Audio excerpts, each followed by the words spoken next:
गंगा जी ने स्वीकार किया कि नहीं, कैसे पता चले? मैं बद्रीनाथ दर्शन करने गया, मैंने तो ठाकुर जी को देखा, लेकिन ठाकुर जी को मैं दिखा कि नहीं, ये कैसे पता चले? मैं हनुमान चालीसा पढ़ता हूं, हनुमान जी को पता चलता है कि नहीं, ये कैसे पता चले? मतलब मेरी स्मृति में तो सब देवता हैं, लेकिन देवों की स्मृति में मैं हूं, इस बात का प्रमाण क्या है? तब यहां कहते हैं, धर्म स्वनिष्ठितः पुंसाम विश्वक्सेन कथासु यः।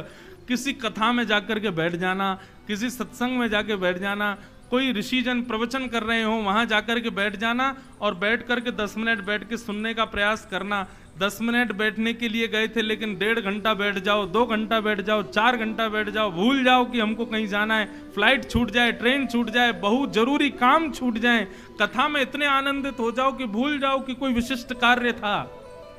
कथा में इतनी रति हो जाए तो समझ जाना आपके बिल्वपत्र, आपका गंगा स्नान, आपकी तीर्थ यात्रा, आपके समस्त प्रकार के भावों को ठाकुर जी ने स्वीकार किया है। ये उसका प्रमाण है। मैं नहीं कह रहा हूं, यहां पर भागवत जी कह रहे हैं, शायद नंददास जी का पद है। वो कहते हैं, हमको ठाकुर जी ने स्वीकार किया, हमको कैसे पता चले? आप मंदिर में गए, लक्ष्मी नारायण भगवान को देख करके आप खुश हो गए, ये तो सब होते हैं। अब ऋषिकेश में पिकनिक मना रहे लोग भी मंदिर में जाते हैं तो वो भी हाथ जोड़ के खुश होते हैं ठाकुर जी को देख के। लेकिन विशेषता कब जानो? मंदिर से बाहर निकले, तभी कोई तिलक लगाया वैष्णव आपके सामने जावे और उस वैष्णव को देख करके आप खुश हो जाओ, तब समझ जाना ठाकुर जी आपसे प्रसन्न हैं। भक्त को देख करके, वैष्णव को देख करके, संत को देख करके, भक्त को देख करके आप खुश हो जाओ तो समझो ठाकुर जी आपसे प्रसन्न हैं। नंददास जी, कृष्णदास जी, दोनों में से किसी का पद है, अभी अंत में पता चल जाए। क्या कहते हैं?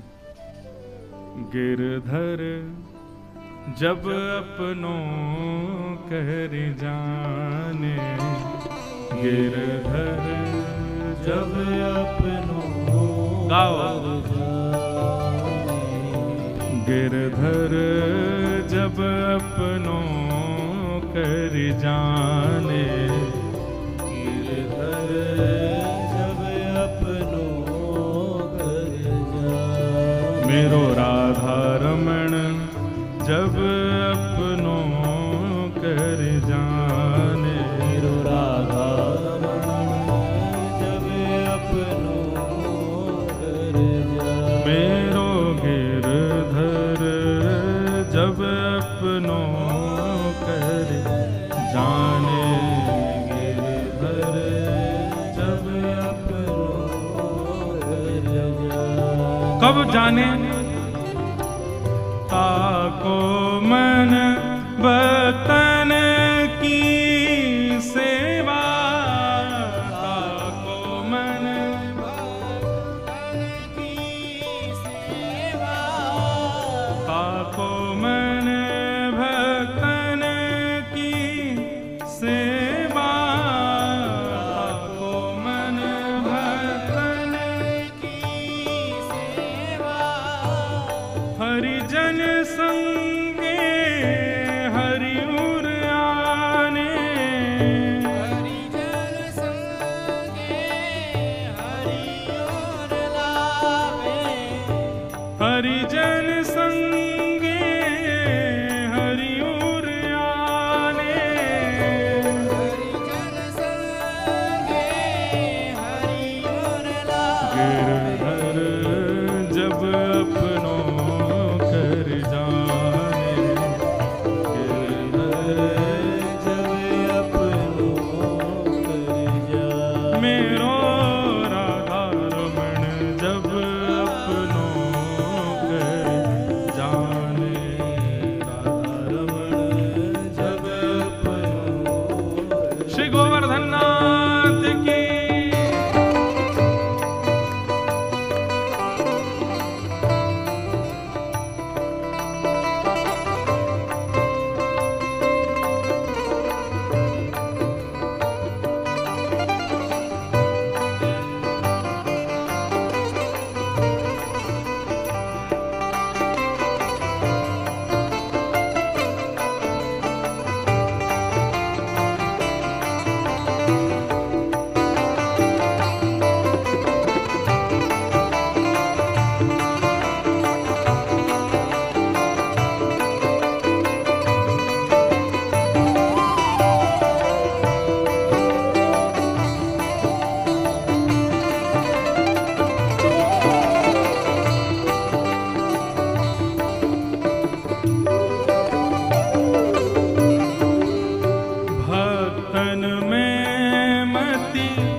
इधर देखो, सावधानी से सुनो।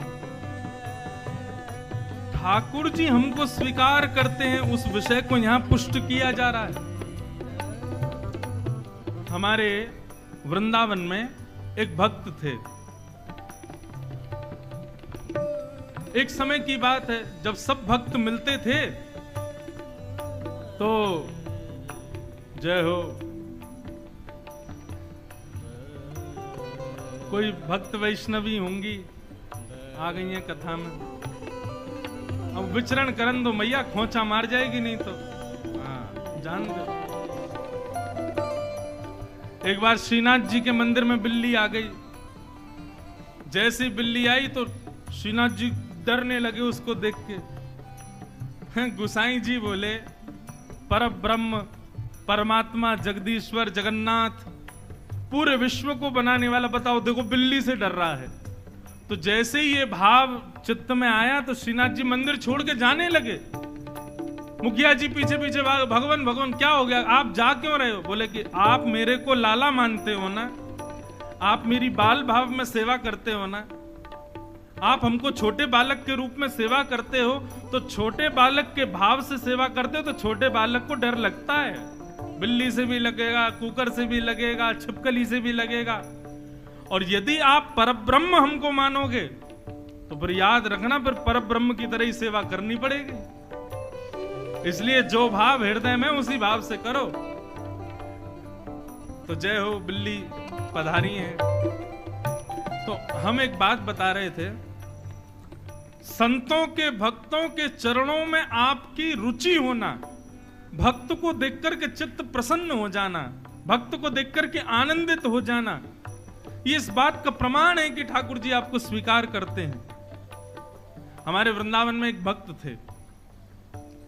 जब सारे भक्त मिलते थे तो अपने अपने ठाकुर जी की चर्चा करते थे। हमारे ठाकुर जी त्रिभंग लली हैं, हमारे लड्डू गोपाल हैं, हमारे श्रीनाथ जी हैं, हमारे ऐसे हैं, हमारे वैसे हैं।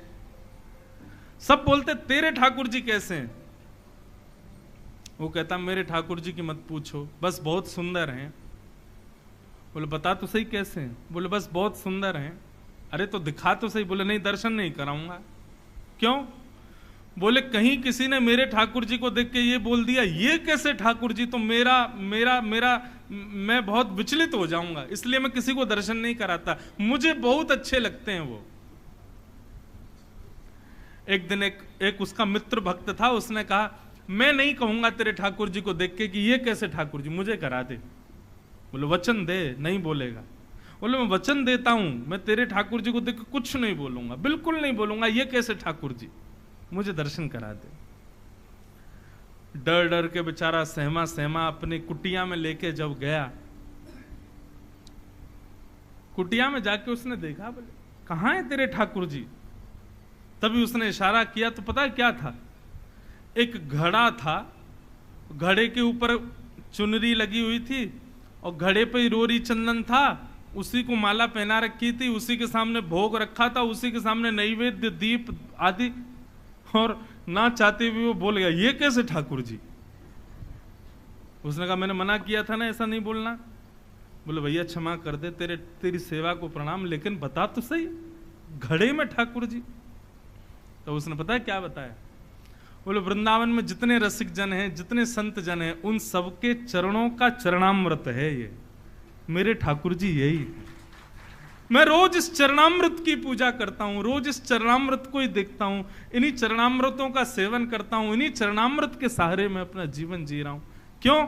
मेरी इतनी सामर्थ्य नहीं कि मैं इतना भजन करूं, मेरी इतनी सामर्थ्य नहीं कि मैं वृंदावन का इतना अवलोकन करूं, तो इसलिए वृंदावन में जो भजन करते हैं, जो अवलोकन करते हैं, उन सबकी चरण रज और चरण अमृत मैंने अपने पास रखा है। क्या पता इसी से मेरा उद्धार हो जाए, इसी से। मेरे लिए ठाकुर जी सब संतों के चरणामृत ही हैं। वास्तविक मानिए वो असली ठाकुर जी का प्रेमी है जो भगवान के भक्तों से प्रेम करता है। ठाकुर जी की रिझा रिझा करके करोड़ों रुपया लगा करके महाराज उत्सवों में और बढ़िया सेवा करे तो कोई भी कर लेगा, लेकिन भगवान के किसी भक्त की सेवा करो तब ठाकुर जी प्रसन्न होते हैं। इसीलिए कृष्णदास जी कह रहे हैं भक्तन में मति भक्तन में गति, भक्तन में मति भक्तन में गति, भक्त चरण रज सदा लुभाने, भक्त चरण रज सदा लुभाने, भक्त चरण रज सदा लुभाने, भक्त चरण रज सदा लुभाने। गिरधर जब अपनों कर जाने, गिरधर जब अपनों कर जाने, हाँ गिरधर जब अपनों कर जाने, गिरधर जब अपनों कर जाने। कृष्णदास मन वचन क्रमकारी, कृष्णदास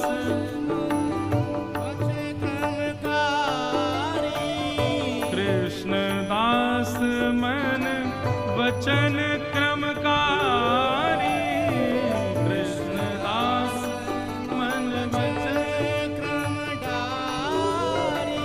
हरिजन हरि एक कर माने, हरिजन हरि एक कर माने, हरिजन हरि एक कर माने, हरिजन हरि एक कर माने। गिरधर जब अपनों कर जाने, गिरधर जब अपनों कर जाने, गिरधर जब अपनों कर जाने, गिरधर जब अपनों।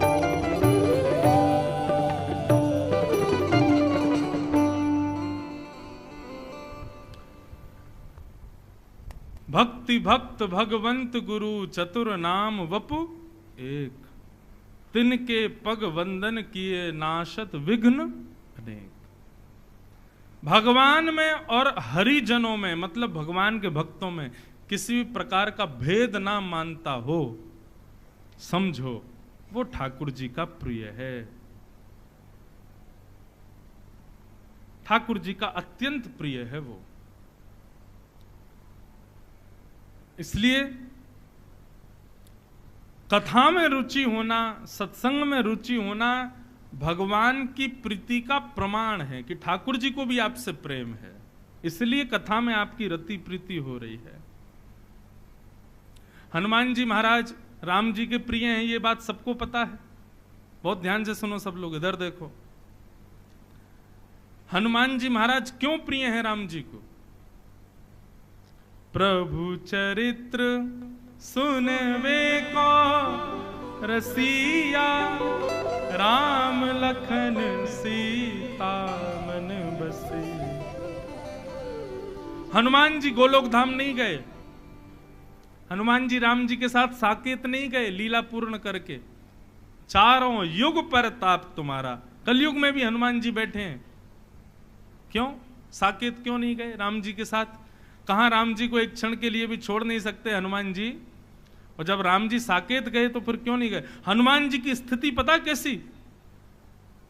पूरे दिन हनुमान जी संग रहते राम जी के, लेकिन जैसे ही राम जी रात्रि में जाते कनक भवन में, सब सखियां रोक लेती हैं, हनुमान जी कहां घुसे जा रहे हो, यहीं रहो। हनुमान जी कहते हमको भी भीतर ले चलो। बोले कि ये अंतःपुर है राघव का, यहां पर केवल जानकी जी और सखियां जा सकती हैं, पुरुषों का प्रवेश वर्ज्य है। तो हनुमान जी महाराज रात भर कनक भवन के द्वार पे ही बैठे रहते और रात भर रोते रहते और चंद्रमा से बार बार प्रार्थना करते, आप जल्दी जाओ ना। सूर्य को कहते आप जल्दी आओ ना। गुरुदेव की उपासना करते, हे गुरुदेव आप जल्दी प्रकट हो जाओ। क्यों? आप प्रकट होगे तभी कनक भवन के दरवाजे खुलेंगे और श्री राघव मुझको दिख जाएंगे। इतने व्याकुल रहते राम जी को देखने के लिए। राम जी एक दिन सवेरे सवेरे जैसे ही बाहर आए तो हनुमान जी महाराज के नेत्र सजल, रो रहे थे। रात भर सोते ही नहीं, बिना सोए बिना देखे कैसे सोऊं, सोते ही नहीं थे, देखते रहते थे बस। सुबह राम जी आए, आकर के हनुमान जी को हृदय से, क्यों रो रहे हो? हनुमान जी बोले, नाथ दरस बिन दुखन लागे नैन, आपके दर्शन के बिना मेरे नेत्रों में दर्द होता है, मुझको बहुत दुख होता है जब तक आप दिखते नहीं हो। राम जी बोले, हम पूरे दिन तो संगी रहते हैं। बोले, दिन की बात नहीं, रात्रि में तो नहीं दिखते ना आप मुझको। राम जी बोले, अब रात का क्या निधान करें भैया? बोले, कृपा करके मुझको भी सखी बना लो, मैं भी भीतर चला करूं भीतर आपके। तो हनुमान जी महाराज को राम जी बोले, एक काम करो, ये कृपा तो आप पर किशोरी जी कर सकती हैं। तो हनुमान जी महाराज सीता जी के चरणों में बैठ गए, मां मुझ पर कृपा करो ना। बोले, क्या? मुझे भी सखी बना लो, मैं भी आपके संग अंतःपुर में जाया करूं, श्री राघव की मैं भी सेवा किया करूं। तब सीता जी ने अपनी एक सखी चंपक लता, उनको आज्ञा दी, बोले हनुमान जी पर कृपा करो। तो हनुमान जी महाराज पर कृपा की, और हनुमान जी पूरे दिन तो हनुमान जी के वेश में रहते, और जैसी संध्या को हनुमान राघव अंतःपुर में प्रवेश करते कनक भवन में, तो हनुमान जी चारू लता सखी बन जाते और भीतर जाकर के सेवा करते। इतने रसिक हनुमान जी राघव जी को देखने के लिए इतने बेचैन रहते थे। लेकिन वही राम जी जब अपनी लीला पूरी करके साकेत जाने लगे तो हनुमान जी ने विमान में बैठने से मना कर दिया। राम जी बोले, हमको तो लगता था कि आपको हमारे दर्शन के आगे कुछ नहीं भाता, आप साकेत जाने से मना कर रहे हो, क्यों? हनुमान जी बोले, मुझे किसी ने बताया कि साकेत में कथा नहीं होती, साकेत में आपकी चर्चाएं नहीं होती। क्यों? क्योंकि आप प्रत्यक्ष वहां बैठे हो ना। कथा तो वहां होती है जहां आप प्रत्यक्ष नहीं हो। कथा के माध्यम से आपको सुनाया जाए, कथा के माध्यम से आपकी आकृति बनाई जाए, कथा के माध्यम से श्रोताओं के चित्त में आप प्रकट हो, इसलिए कथा तो वहां होती है जहां आप नहीं हो प्रत्यक्ष दर्शन में। लेकिन साकेत में तो प्रत्यक्ष आप दिखोगे तो वहां तो कथा होती नहीं है। राम जी बोले, भैया जहां मैं खुद बैठा हूं वहां कथा की क्या जरूरत है, साकेत में कथा नहीं होती। तो हनुमान जी बोले, तो फिर साकेत हम नहीं जाएंगे। राम जी बोले, प्रत्यक्ष में मिलूंगा तो फिर कथा की आवश्यकता क्यों है? हनुमान जी ने जो उत्तर दिया है, हनुमान जी कहते हैं, बोले नाथ मुझे आपके दर्शन से मैं ऊब गया हूं या मेरा मन भर गया, ऐसी बात नहीं है। पर आपके दर्शन करते करते स्थिति ये हो गई है कि दर्शन में केवल आप दो नेत्रों को दिखाई देते हो, लेकिन जब कथा हम सुनते हैं ना तो नेत्र बंद हो जाते हैं, आप रोम रोम को दिखाई देते हो, आप प्रत्येक अंग को दिखाई देते हो।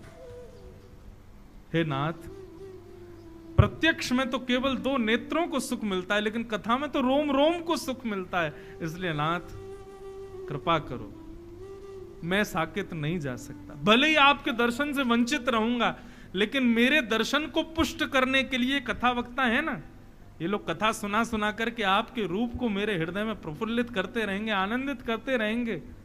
इसलिए हनुमान जी के लिए कहा जाता है, यत्र यत्र रघुनाथ कीर्तनम तत्र तत्र कृतमस्तकांजलिम, और वाष्पवारी परिपूर्ण लोचनम मारुतिम नमत राक्षसांतकम।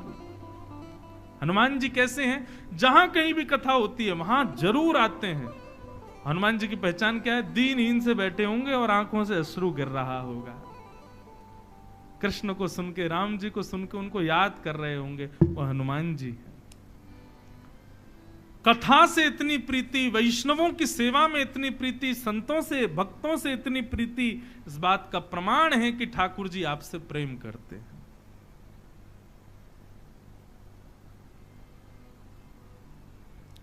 आपको पता है गजेंद्र मोक्ष की कथा भागवत में? वो गजेंद्र गजेंद्र क्यों बना? एक राथा था, एक राजा था अपने पूर्व जन्म में, ठाकुर जी की बड़ी सेवा करता था, लेकिन उसी समय कोई संत आए तो संत को देख करके भी उन्होंने अपनी सेवा नहीं छोड़ी। अब इसमें लोग कहते हैं वो सेवा के प्रति निष्ठ थे। अरे ठीक है, सेवा के प्रति निष्ठ थे, लेकिन थोड़ी देर के लिए विराजमान करके ठाकुर जी को प्रणाम करके, तो महाराज 2 मिनट विराजो, अभी आया बस। लेकिन सुद्युम्न राजा, उन्होंने किया क्या? लगे हुए सेवा कर रहे हैं ठाकुर जी की, और ठाकुर जी की सेवा करते करते जैसे संत को देखा, संत को देख करके और नजर फेर ली, बोले ये और बीच में आ गए, मुझे सेवा छोड़नी पड़ेगी। अपने ठाकुर जी की सेवा करते रहे, संत को सम्मान नहीं दिया, उनको प्रणाम नहीं किया, उनको वंदन नहीं किया।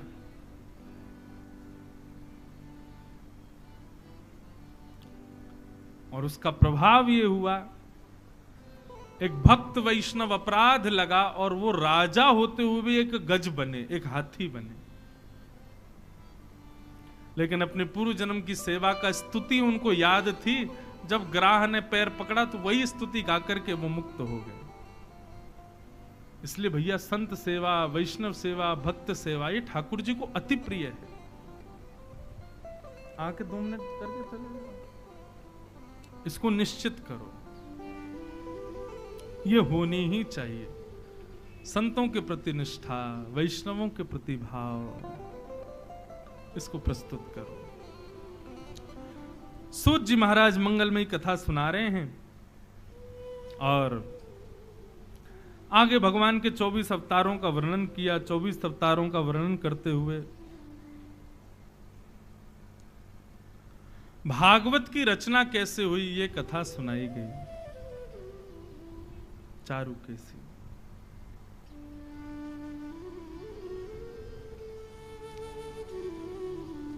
श्रीमद् भागवत की रचना क्यों हुई, कैसे हुई, इस भाव को अब यहां सुनाया जा रहा है। बहुत ध्यान से सुनिएगा। यह भागवत नाम का एक ग्रंथ है। बंधुओं, ग्रंथ से ऊंचा हमको शब्द नहीं मिलता, इसलिए हम ग्रंथ कहते हैं, लेकिन भागवत ग्रंथ से भी ऊंची है, पुराणों से भी ऊंची है।